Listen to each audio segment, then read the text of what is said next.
Bien-aimés du Seigneur, loué soit Jésus-Christ. L'évangile du 7e dimanche de Pâques, année liturgique C, est un extrait de la longue prière de Jésus, traditionnellement appelée prière sacerdotale.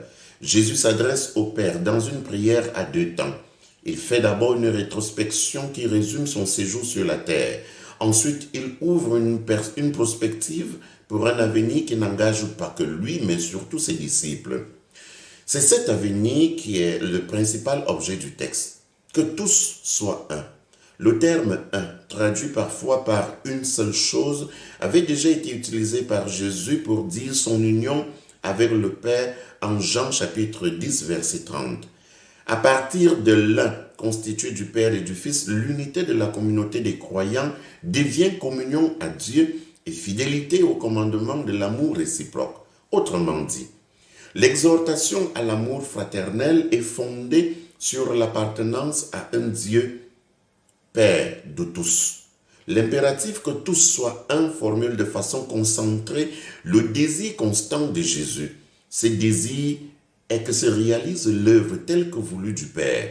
D'abord l'unité des deux peuples de Judée et de Samarie, puis l'unité de tous les croyants disséminés dans le monde. L'appel à l'unité ici dépasse le cadre moral. Jésus requiert une unité d'ordre ontologique qui dérive de la communion à Dieu.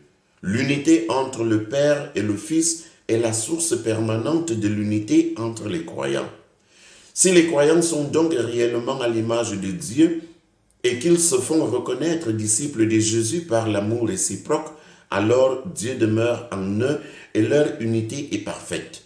Les versets 24 et 26 expriment l'ultime volonté de Jésus.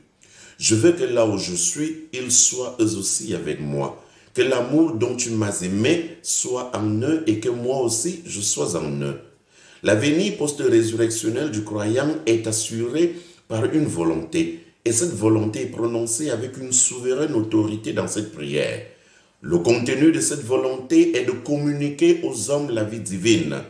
La volonté ici n'est pas un désir, mais exprime déjà un processus en cours de réalisation.